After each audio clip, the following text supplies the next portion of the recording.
各位朋友大家好，今天呢我们来聊一个轻松的话题，聊一聊庆余年，聊一聊庆余年背后的历史要素和历史之外的一些话题。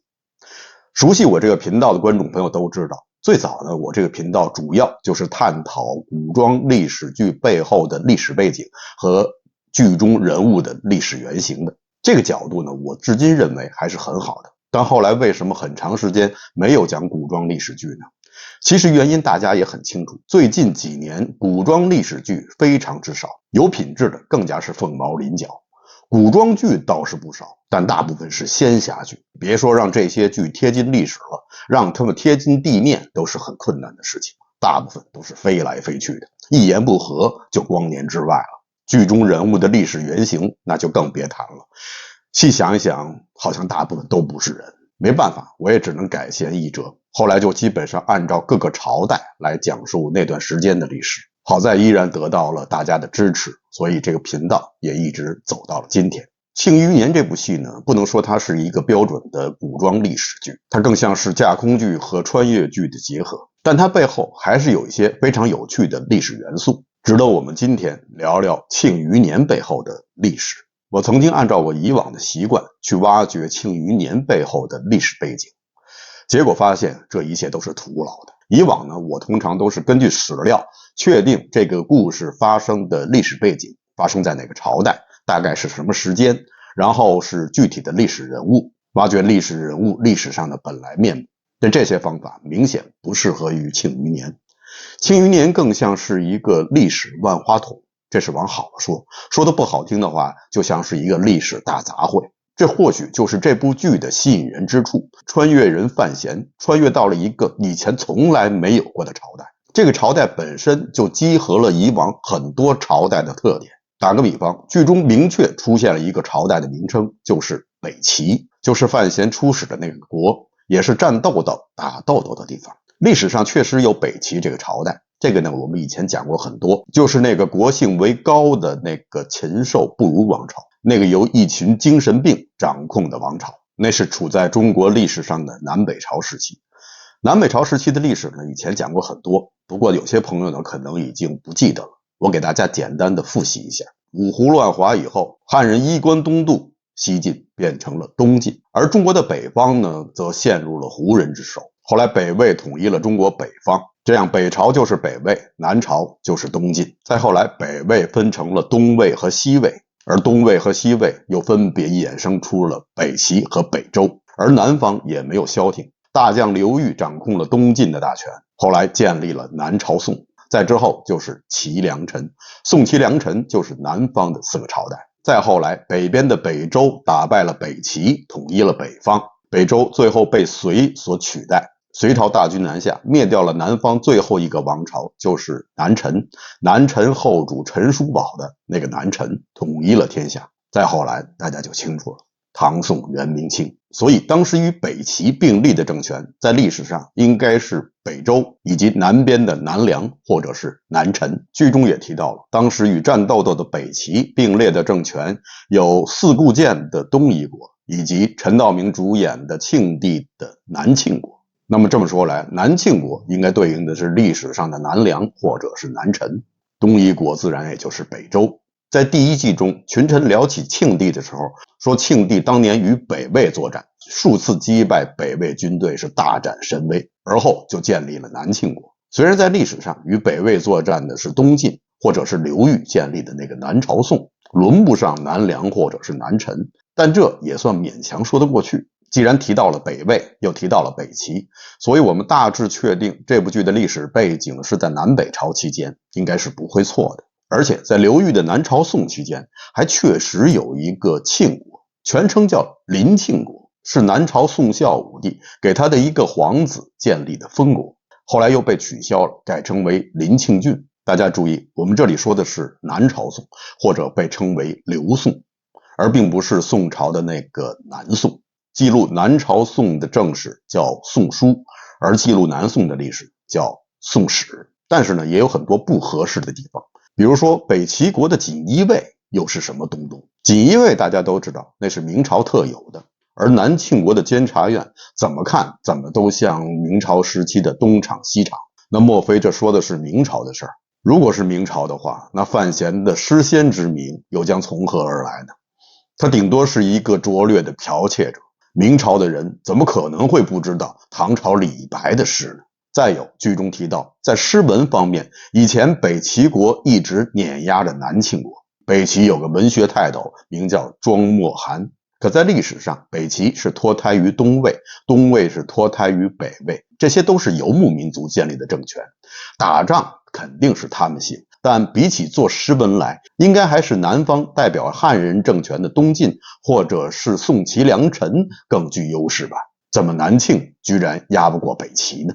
剧中还提到，范闲从小生活的地方叫儋州，儋州在历史上确有其名。苏轼曾经写过一首词，自嘲说：问武平生功业，黄州、惠州、儋州，这三个地方都是他被贬斥的地方。其中儋州指的就是现在的海南岛，但儋州在历史上可并不是一直叫这个名字，以前叫儋尔，是儋尔郡。唐高宗李治期间，郡改为州，才改名为儋州。那么如果范闲是南北朝期间的人，怎么会出现儋州这个地名呢？在服装方面就更让人晕眩了。在第二季的前几集中，有这样一个场景，是范闲率领着使团从北齐归来。范闲穿的是极具唐朝特色的翻领长袍，而使团的那些官员呢，戴的可并不是唐朝时期的官帽。唐朝时期的官帽很有特点，那就是一个幞头带着两个兔耳朵。大家知道，兔的耳朵有的是立着的，也有的是耷拉着的。唐朝的官帽也是这样。而剧中使团官员所戴的官帽，大家是不是看着很眼熟？但那肯定不是唐朝的，更像是诸葛丞相所戴的官帽。没错，那是三国时期的官帽。说起这官帽啊，各个朝代的特点还真不一样。比如说秦朝，秦朝人上水德，崇尚黑色，所以官帽的颜色都是黑的。汉朝时期的官帽很高，就像头顶上顶着一个鞋拔子。三国时期的官帽就像剧中的那样，中间有一个长长的发簪，两边还各有一条飘带。隋朝跟唐朝的官帽长得差不多。到了宋朝，宋朝时期的官帽由唐朝时期的圆顶变成了平顶，兔子耳朵变成了两根有1尺多长的铁翅。据说这是赵匡胤发明的，就为了避免朝中的大臣上朝的时候交头接耳。戴着这种帽子，如果你想要跟旁边的官员交流的话，那要先打脸，讲完了以后还要再打脸。从秦朝到宋朝，虽然官帽的形式一直在发生变化，但是我们都能看出来，这仍然是一脉相承的。而到了元朝就不一样了，元朝的帽子就像是头顶着一个蒙古包，上面有一个凸起来的圆顶。这主要是因为蒙古人的发型与中原人不一样，汉人都梳着发髻，所以官帽的设计上一定要考虑发髻的存在。而蒙古人的发型头顶部分呢，很多都是秃的，官帽的设计自然也就有了根本性的变化。到了明朝时期，又基本恢复了以前宋朝的官帽形状。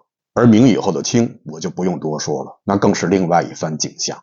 所以啊，从官帽的发展上，我们也能够看出，元朝和清朝这两个朝代在中国的王朝序列中显得是如此的突兀。有人说元朝的官帽和清朝的官帽很像，不容易区分，其实并不难。元朝的官帽就像是一颗挂着避雷针的 UFO， 清朝的官帽也是带着一根避雷针，它更像是盆里扣着一个碗。顺便说一句，人们常说的乌纱帽是朱元璋规定乌纱帽成了标准的官帽，在之前乌纱帽谁都可以戴。杜甫曾经有首诗说：不眠沾白兔，百过落乌纱。月光落在了他的帽子上。写这首诗的时候，杜甫还并不是官员，但他戴的却是乌纱帽。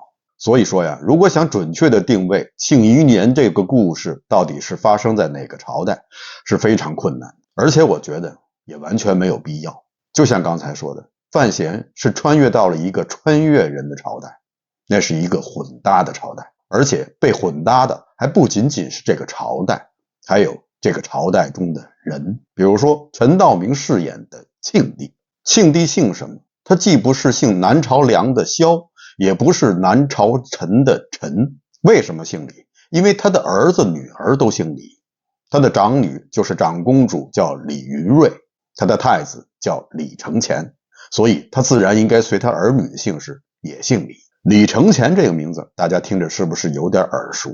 没错，唐太宗李世民的太子就叫李承乾。虽然这两个字的写法不一样，剧中的李承乾和历史上的李承乾也是大相径庭，但明显我们能够看出，作者指的就是唐朝的太子李承乾，不过只是借用了他的名字而已。那庆帝像不像唐太宗李世民呢？似乎身上也有一些李世民的因素。在历朝的皇帝之中，武功值最高的恐怕就是李世民了。李世民自己都说：“朕少上威武，不经学业。”李世民剑术非凡，他用的弓比一般人用的弓都大，用的剑比一般人用的剑都长。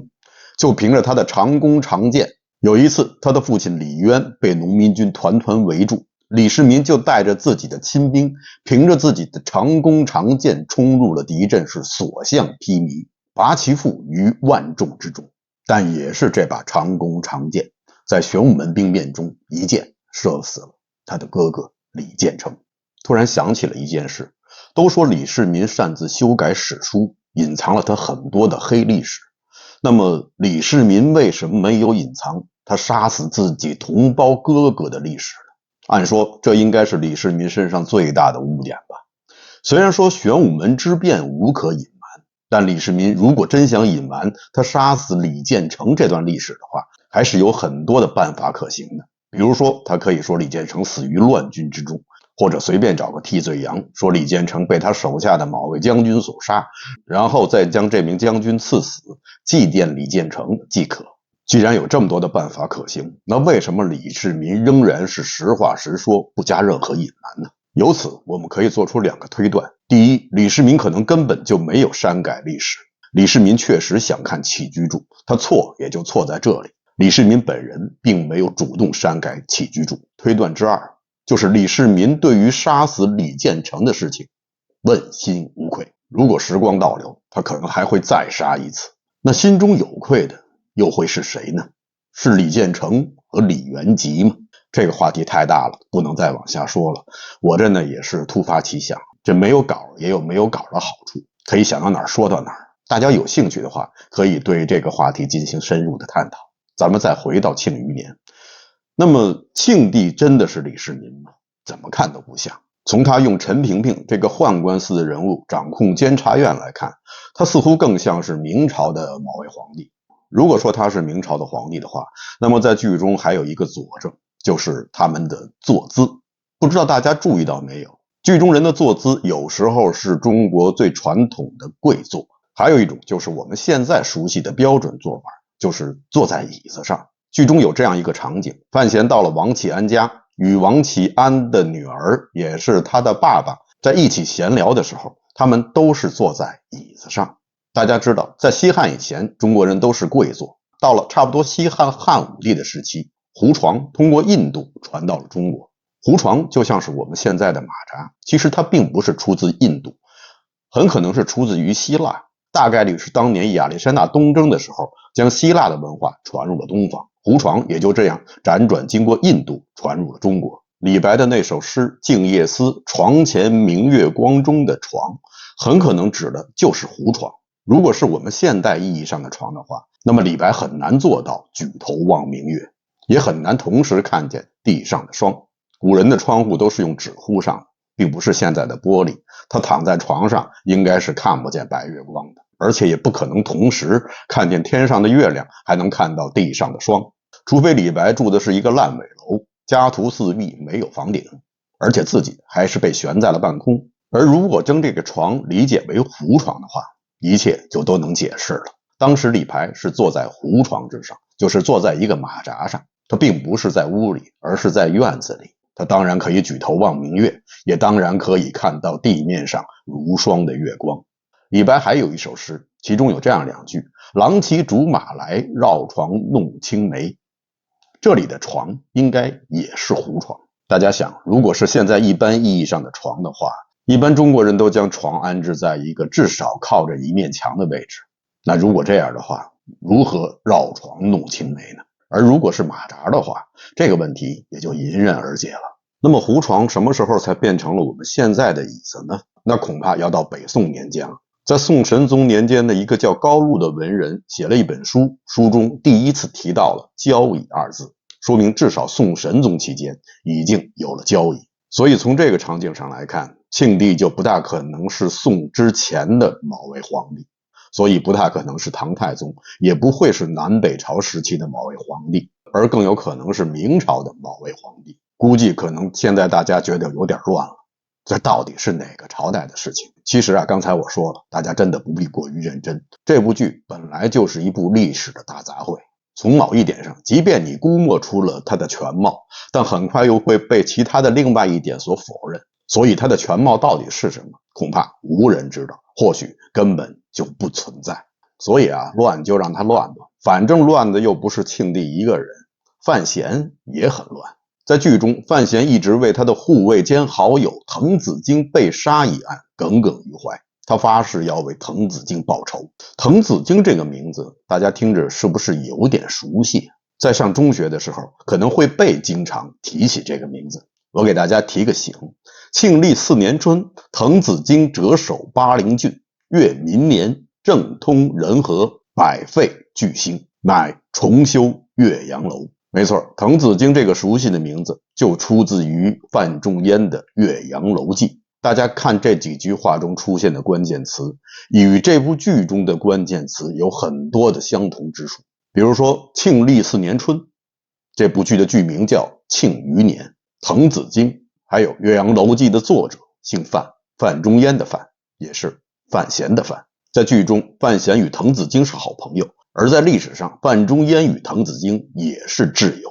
历史上有一种友情，就叫范仲淹与滕子京。他二人是同科进士，后来又一同在西北戍边。滕子京在担任靖州知州的时候，那时候西夏兵来犯，宋军战败，无兵无将的滕子京只能让那些农民们冒充士兵，站在城楼上给西夏人演了一出空城计。在西夏人迟疑之际，范仲淹带兵赶到，解了靖州之围，取得了靖州保卫战的胜利。由此，他们之间的友情经过了战争的洗礼、生死的考验，愈加变得弥足珍贵。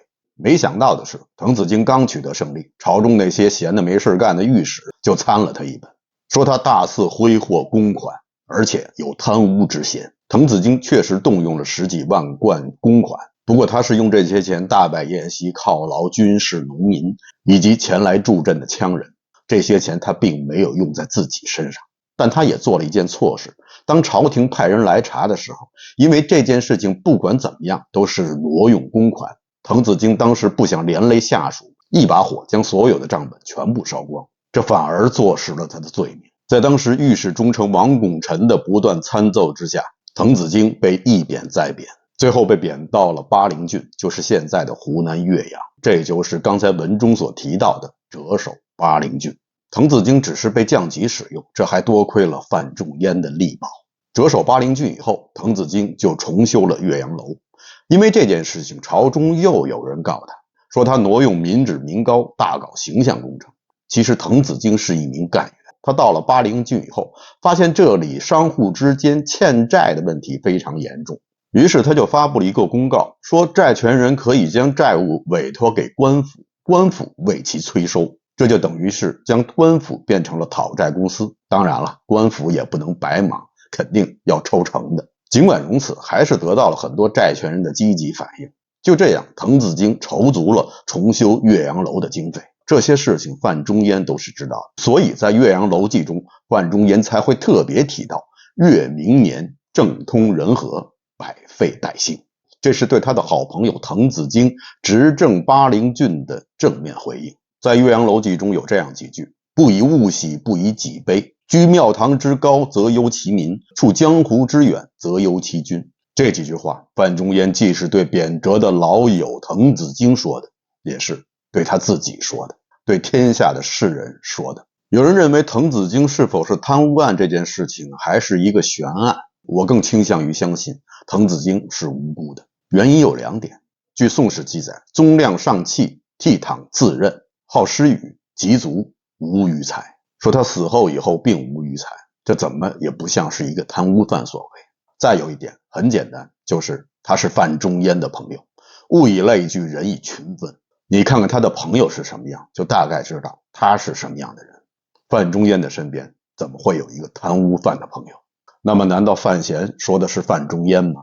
肯定不是，只能说作者在构思范闲这个人物的时候，他肯定想到了范仲淹。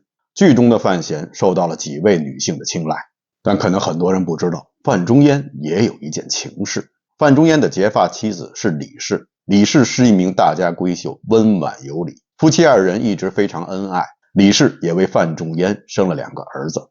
不幸的是，李氏早逝，范仲淹非常悲痛，本无再娶之意，但家中的事务繁杂，不能没有人料理。